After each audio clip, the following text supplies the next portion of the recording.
ഒരിക്കലും അവന്റെ ജോലി തീരൂല. ഒരു കാലത്തും അവന്റെ ജോലി തീരൂല. രാവും പകലും ജോലി. നിരന്നിരിക്കുന്നവരോട് ഞാൻ ചോദിക്കട്ടെ, സമയത്ത് ഭക്ഷണം കഴിക്കാൻ സമയമുണ്ടോ? എനിക്ക് നിങ്ങൾക്കും സമയത്ത് ഭക്ഷണം കഴിക്കുന്ന എത്ര പേരുണ്ട്? എന്റെ പ്രിയപ്പെട്ടവരെ, ഇബാദത്ത് ചെയ്യുന്ന എത്ര പേരുണ്ട്? സ്വന്തം ഭാര്യയുടെ കൂടെ പോയിട്ട് ആ ഭാര്യയോടുള്ള കടമകൾ പാലിക്കുന്ന എത്ര പേരുണ്ട്? നിന്റെ സ്വന്തം രക്തത്തിൽ പിറന്ന മക്കളെ സ്നേഹിക്കാൻ സമയമുണ്ടോ? തിന്നാനും കുടിക്കാനും ധരിക്കാനും ഉറങ്ങാൻ സമയമുണ്ടോ? സഹോദര, രാവും പകലും ജോലി, രാവും പകലും ജോലി. ഒരു കാലത്തും നിന്റെ ജോലി തീരില്ല. മരിക്കുന്ന കാലം വരെ നീ ഇങ്ങനെ മിശീൻ കറങ്ങുന്നത് പോലെ അള്ളാഹു നിങ്ങളെ ഇട്ട് കറക്കും. അള്ളാഹു നമ്മളെ കാക്കുമാറാകട്ടെ. അള്ളാഹു നമ്മളെ കാക്കുമാറാകട്ടെ.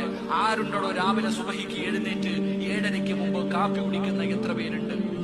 7:30 മുമ്പ് നാസ്ത കഴിക്കുന്ന എത്ര പേരുണ്ട്? ഉച്ചയ്ക്ക് 1 മണിക്ക് മുമ്പ് ഭക്ഷണം കഴിക്കുന്ന എത്ര പേരുണ്ട്? വൈകുന്നേരം മഗ്രിബ് നമസ്കാരം കഴിഞ്ഞ് ഇശായിന് മുമ്പ് ഭക്ഷണം കഴിച്ച് 9 മണിക്ക് മുമ്പ് കിടന്നുറങ്ങുന്ന എത്ര പേരുണ്ട്?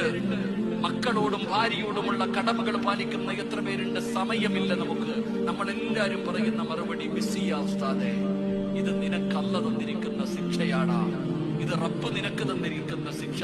ഒരു കാലത്ത് നിന്റെ ഈ ജോലി മാറൂല. അല്ലാഹു നമ്മളെ കാക്കുമാറാകട്ടെ.